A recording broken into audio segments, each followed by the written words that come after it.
اس میں تعلیم کی ضرورت نہیں ہے. تعلیم کی ضرورت پڑی صنعتی انقلاب کے بعد، جب مشینیں آنے لگیں، جب پڑھنا لکھنا ایک ضرورت بن گئی سماج کی. تو اس میں مسلمان پیچھے رہ گئے، ہندو آگے نکل گئے، اور فرق آپ کے سامنے ہے آج. اور کیا بات کی آپ نے؟ ہاں بلوچستان. ہاں بلوچستان میں کون ہوتا ہوں؟ آپ بلوچ سے پوچھیں کہ آج آپ آزاد ہیں، کہتے ہیں نہیں ہے، ہم پر تو پنجاب کی حکمرانی ہے. میں نے خود جا کے دیکھا، ہر چیک پوسٹ کے اوپر گجرانوالوں سے آئے ہوئے ہیں یا پنجاب کے مختلف علاقوں سے، وہ پوچھتے ہیں آپ ادھر کیا کر رہے ہیں. بلوچ سے پوچھتے ہیں آپ کیا کر رہے ہیں، تو جواب بلوچ یہ دیتے ہیں کہ آپ کیا کر رہے ہیں یہاں پہ. تو it is colonization. Balochistan is an occupied territory, اس میں کوئی شک نہیں. آپ جا کر دیکھیں وہاں، ایک دم یہ بات عیاں ہو جائے گی. کیا چائنیز کالونائزرز ہیں؟ نہیں، وہ تجارتی لوگ ہیں، اور میں اس کو کالونائزیشن نہیں کہتا ہوں. اس کے ساتھ تو ہم نے رضاکارانہ طور پر معاہدے کیے ہیں، قرضے لیے ہیں اتنے کہ آپ کے بچوں کے بچے وہ قرضہ ادا کرتے رہیں گے. لیکن چلیے، دنیا کا نظام ایسا ہی ہے. تو ایک پہلو رہ گیا، میں بہت مختصر بات کروں. 1026 یعنی کہ محمود غزنوی سے لے کر 1720 میں جو شیوا جی مہاراج اور اورنگزیب عالمگیر کے آپس میں جنگ تھی، بڑا ہندو اس کو آئیڈیالائز کرتے ہیں، گریٹ واریر، اینٹی مسلم. دونوں باتیں غلط ہیں. محمود غزنوی سے لے کر شیوا جی مہاراج تک دونوں کے ہندو راجا، مسلم جرنیل، مسلم راجا، ہندو جرنیل. It was a war of power. اقتدار کی جنگ تھی، وسائل کی جنگ تھی، طاقت کی جنگ تھی، جیسا کہ ہمیشہ ہوتی ہے. اس کے علاوہ کچھ نہیں تھا. اس لیے وہ کبھی کبھی کہتے ہیں کہ جی وہ چاہتے تو مسلمان بنا لیتے. یہ ان کا سروکار ہی نہیں تھا. Religion was not a question. وہ برٹش کالونی کا بھی، برٹش کالونائزرز کا بھی یہی تھا. لیکن بہرحال ہسٹری کو انہوں نے اس طرح منقسم کیا کہ ہندو پیریڈ، مسلم پیریڈ، اور پھر برٹش پیریڈ. کمان ہندو پیریڈ، مسلم پیریڈ، دین کرسچن پیریڈ ہونا چاہیے. وہ کہتا ہے ہندو پیریڈ، مسلم پیریڈ، اور دین برٹش پیریڈ.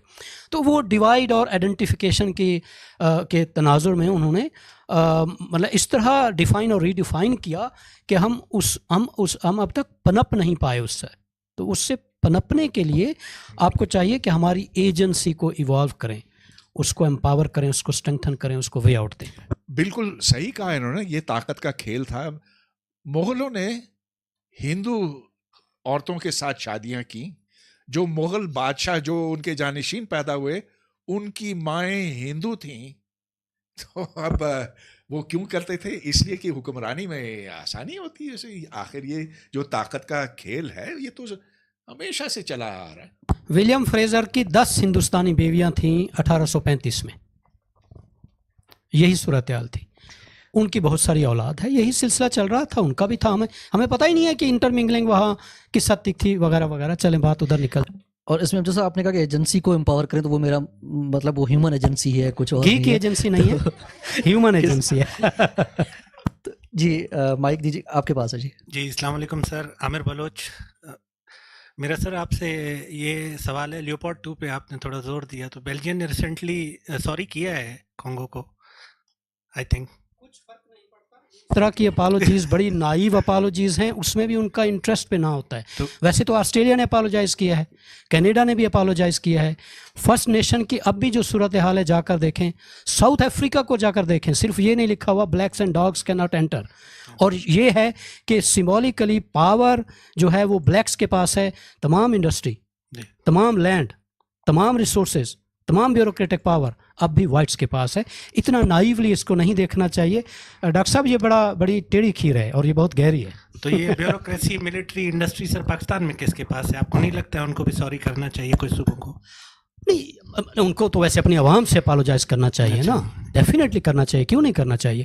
اور پنجاب کی کس صوبے پر حکومت نہیں ہے؟ بولے سندھی یہی کہتے ہیں، پشتون یہی کہتے ہیں، بلوچ یہی کہتے ہیں. ہاں، ان پر نہیں ہے. انہوں نے چھٹکارا حاصل کر لیا. جی مائک پاس کیجیے گا تو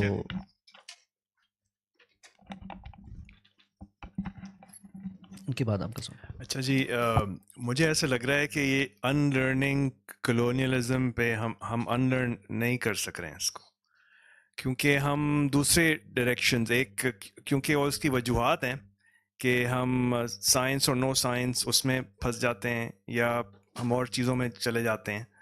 تو کلونیلزم اگر ہم اس کو, اور آج کل تو یہ پھر واپس, جیسے ڈاکٹر ہڈ بوائے نے کہا کہ واپس آ رہی ہے, تو یہ تو ہمارے بالکل سامنے ہے کہ کلونیلزم اگر اس کو آپ ڈیفائن کریں یا آپ کہیں کہ جی controlling, basically strong power controlling the other, تو اگر ہم یہ دیکھیں کہ یہ ایک فورس تو ہے, تو ہماری ایجوکیشن میں یہ کس طرح سے گھسی ہوئی ہے.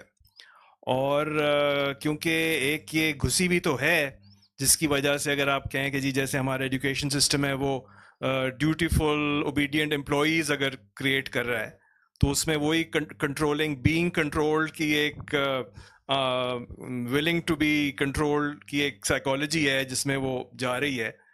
تو کس طرح گھسا ہوا ہے یہ کلونیلزم ہمارے ایجوکیشن سسٹم میں, کس طرح اس کو آئیڈینٹیفائی کریں اور کس طرح اس کو نکالیں ایجوکیشن سسٹم سے. تو یہ کویسچن ہے سب کے لیے. ایک اور بھی سوال لے لیتے ہیں, پھر کچھ ساتھ میں رسپونڈ کرتے ہیں دونوں کوسچنس کے. میرا سوال ہود بھائی سے. ہود بھائی, شروع میں آپ نے جیسے بتایا کہ شروع میں جو بھی کلونائزر ادھر آیا تھا تو تب ادھر کچھ بھی نہیں تھا, حالانکہ تب ٹیکسٹائل بھی بہت زیادہ تھا, ٹیکسٹائل کی انڈسٹری پوری برطانیہ سے زیادہ تھی یہاں پر. اور نہ بالکل نہیں سر, وہ ششی تھورڑ کی بک کے ریفرنس سے پتہ نہیں. چلے آپ اپنا سوال پورا کریں. تو اور دوسری سر, شاعری یا موسیقی یہاں پر زیادہ تھی. تو شادی کی اس بات سے سوشیولوجی کے بہت سارے ماہرین اتفاق کرتے ہیں. وہ کہتے ہیں کہ جو لڑاکو قوم ہوتی ہے اور ایک تمدن والی قوم ہوتی ہے, تو دونوں کی لڑائی میں جو لڑاکو قوم ہوتی ہے وہ جیت جاتی ہے, تمدن والی نہیں جیت جاتی ہے. وہ اپنے کلچر اور وہ بہت سویلائز لوگ ہوتے ہیں. تو یہاں کے لوگ سویلائز تھے, وہ چاہے عربوں کے لوگ آئے چاہے انگریز آئے, وہ آپس میں لڑ چکے تھے, وہ ایک لڑاکو قوم تھے. تب یہاں پر آ گئے اور یہاں پر قبضہ کر دی. دوسری بات, ایک مغالطہ چل رہا ہے کہ ہمیں ابھی تک قبضہ کی ہوئی ہے, ابھی تک قبضہ نہیں کی. یہ کلاسیکل کلونیلزم دور نہیں ہے, اب ایک ریسرجنٹ امپیریلزم کا دور ہے جہاں پر عالمی ادارے وہ پروکسیز وار کراتے ہیں, وہ IMF کے تھرو وہ ملکوں میں فوجوں کو لینا, دوسروں یہاں پر کسی بندوں کو بٹھانا, اس طور پر ایک سافٹ کلونیلسٹ چیزوں کو رکھتے ہیں. ایسے نہیں کہ وہ یہاں پر آ کے اور کلاسیکل انداز میں وہ ملکوں کو قبضہ کرے. Thank you. جی بھائی, وہ بھی ہو رہا ہے. وینیزویلا دیکھیں, اب تو کلاسیکل دور واپس آ رہا ہے اور بہت تیزی سے. گرین لینڈ پہ بھی شاید قبضہ ہو جائے. مگر یہ بتائیں, آپ سارا ملبہ ان پہ ڈال رہے ہیں. آپ یہ نہیں دیکھتے کہ پاکستان اور افغانستان کے بیچ میں کیا ہے؟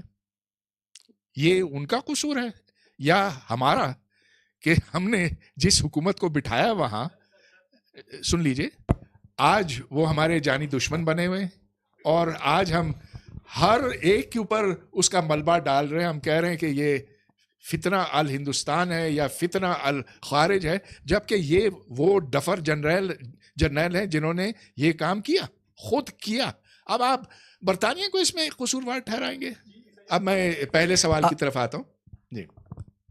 جی جو کہ کلونیلزم ہم اپنی تعلیم سے کیسے نکالیں. ایک ہی ذریعہ ہے کہ آپ سوچ کو آزاد کریں.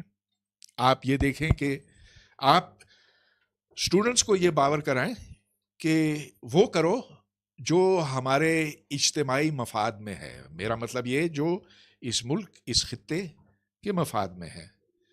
ہمیں وہ نہیں کرنا جو اس کو نقصان پہنچائے. اور یہ ایک رویہ ہے جو ایک آزاد ذہن مانگتا ہے. تو ٹھیک ہے, انگریز کی اپنی ضروریات تھیں. وہ چاہتے تھے کہ لوگ اس کی ہر بات مانیں, کہ اس کو چیلنج نہ کریں. بلکہ سر سید احمد خان کا تو یہ خیال تھا, میں نے ان کی بہت تعریف کی ہے. تھوڑا سا یہ بھی میں کہہ دوں کہ وہ کہتے تھے انگریز کے ساتھ کبھی لڑو مت, یہ تمہارے مائی باپ ہیں, وہ گئے یہاں سے تو تمہارا حشر ہو جائے گا, مسلمانوں کا حشر ہو جائے گا. لہٰذا انہوں نے کبھی ایسی بات نہیں. جناح صاحب نے ایک دن بھی جیل میں نہیں گزارا, جبکہ جواہر لال نہرو, مولانا ابوالکلام آزاد, یہ موہن داس گاندھی, یہ تو جیلوں میں رہے.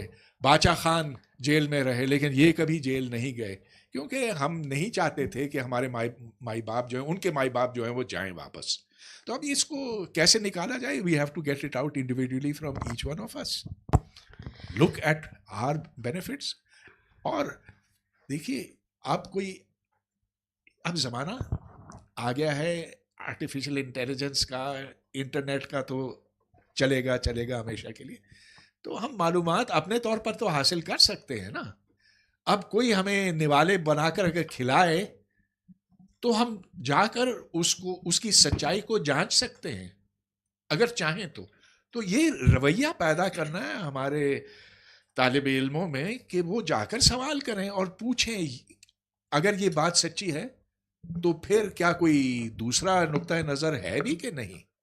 Through investigation can we then get out into a modern mind set. Modern mind set وہ ہے جو سوال کرتا. اچھا، تھوڑی سی میں بھی بات کرنا چاہوں گا. پہلی بات تو یہ کہ جناح صاحب کو سال 6 مہینے کے لیے جیل بھیجنا ہی پڑے گا. ادرائے تفنن یہ بات کر رہا ہوں. دیکھیے، آپ نے پوچھا تھا کہ سسٹم سے ایجوکیشن کی بات بعد میں آئی ہے، ڈاکٹر صاحب نے کی ہے. سسٹم سے میرا خیال ہے نکلنا مشکل ہے. البتہ اس سسٹم کو ایفیکٹولی، آبجیکٹیولی، ڈیموکریٹکلی امپلائی کرنا اور اس کے بینیفٹس لینے سے ہی ہم اپنے آپ کو لبریٹ یا ایمانسیپیٹ کر سکیں گے. کیونکہ دنیا کے تمام ملک اس وقت 193 ملک ہیں، اور میرا خیال ہے 194 ملک اپنے آپ کو نیشن سٹیٹ یا قومیتی ریاست ہونے کا دعویٰ کرتے ہیں. یہ کلونیل لیگیسی ہے. اس کے بعد آپ کی سول بیوروکریسی اور ملٹری بیوروکریسی 1960 تک تو یہ برطانیہ سے ٹریننگ لینے جاتے تھے. اور اس کے بعد جو انسٹیٹیوٹس آف ایجوکیشن اور ہیلتھ یا لوکل گورنمنٹ کہیں، وہ بھی ان کی لیگیسی ہی ہے. اس سے تو ہم وہ دوڑ پیچھے کی طرف ہے، گردش ایام تو ہم نہیں جا سکتے. لیکن ان سسٹمز کو آبجیکٹیولی، ایفیکٹیولی، ایگیلیٹیرینلی، ڈیموکریٹکلی امپلائی کرنے کی اور اس سے ایڈوانٹیج لینے کی ضرورت ہے. ایجوکیشن پر میں بالکل بات نہیں کروں گا. ڈاکٹر صاحب نے جیسا کہ ذکر کیا ہے، ہمیں معروضی، عقلی، فکری، غیر جانبدارانہ، سائنسی، فنی، تکنیکی تعلیم دینے کی ضرورت ہے. خود ہی آزاد ہو جائے گا فرد کا ذہن، شہری کا ذہن. بہت شکریہ. ایک آخری سوال لیتے ہیں. جی سر، میرا کوشچن آپ سے ہی ہے، اور ہاں ڈاکٹر صاحب سے ہے میرا کوشچن. سر میں آپ سے یہ پوچھنا چاہتا ہوں کہ یہ جو ہم ریشنلزم کی بات کرتے ہیں کہ یہ جتنا اچھا ہے، یہ اچھا تو یقیناً ہے، مگر کیا اس کی کوئی لمٹ بھی ہے؟ ہم ایک ریشنلزم سے لمٹ سے میں مراد نا پیٹرک بوکینن کی رائٹنگ سے لیتا ہوں، جس میں وہ کہتے ہیں یہ فرینکفرٹ اسکول جو تھا، جس کو جرمنی میں کام کرنے کا موقع نہیں دیا گیا، یہی لوگ پھر امریکہ میں آ جاتے ہیں اور فرینکفرٹ اسکول کے نام سے ایک پوری آئیڈیالوجی کی بنیاد رکھتے ہیں جو ان لمیٹڈ ریشنلزم کی بات کرتی ہے. وہ کہتے ہیں کہ اس کے کچھ میٹیریل گینز ضرور ہیں اس ان لمیٹڈ ریشنلزم کے، مگر اس نے ہماری جو مورل سوسائٹی ہے اس کی ویلیوز ختم کر دی ہیں. اور پیٹرک بوکینن جی نے پورے اس چیز پہ پوری بک لکھی ہے اس چیز پہ، اور وہ is not an ordinary personality. وہ ایک کئی فارمر US پریزیڈنٹس کے ساتھ ایڈوائزر کے طور پہ کام کر چکے. یو نو بیٹر دین می. تو آپ مجھے یہ بتائیں کہ کیا یہ ریشنلزم کی جو ہے یہ کیوں لمٹ بھی ہے یا ان لمیٹڈ ہونا چاہیے یہ؟ Thank you. ریشنلزم کافی نہیں ہے. ہم نے یہ دیکھا ہے کہ اس سے سائنسی معلومات، سائنسی تحقیق سے ہم نے دنیا کو کتنا نقصان پہنچایا ہے. ایک تو ہم نے یہ دیکھا کہ پہلی جنگ عظیم، دوسری جنگ عظیم، جس سے دنیا برباد کافی حد تک ہو گئی، لیکن اس کے بعد جو جوہری اسلحے بنے وہ بھی سائنس کی طاقت کی وجہ سے. پھر اب جو ہم موسمی تبدیلی کی بات کر رہے ہیں عالمی سطح کے اوپر، اور جس کے شواہد آپ کے ہر طرف ہیں، تو ہاں یہ اس کے نقصانات ہیں. سائنس ایک ایسا اوزار ہے، ایک ٹول ہے جو آپ اپنی بہتری کے لیے بھی استعمال کر سکتے ہیں اور بربادی کے لیے بھی. لہٰذا یہ سمجھنا کہ ہر مسئلے کا حل عقلی سوچ سے ہو سکتا ہے، ریشنلزم سے ہو سکتا ہے، غلط ہے. اس کے ساتھ انسانی اقدار بھی ہونے چاہیے، ہیومنزم، جس کی بنیاد یہ ہے کہ ہم تمام جو بھی اس کرے کے اوپر انسان ہیں سو ایک برابر ہیں، ان کے برابر حقوق ہیں.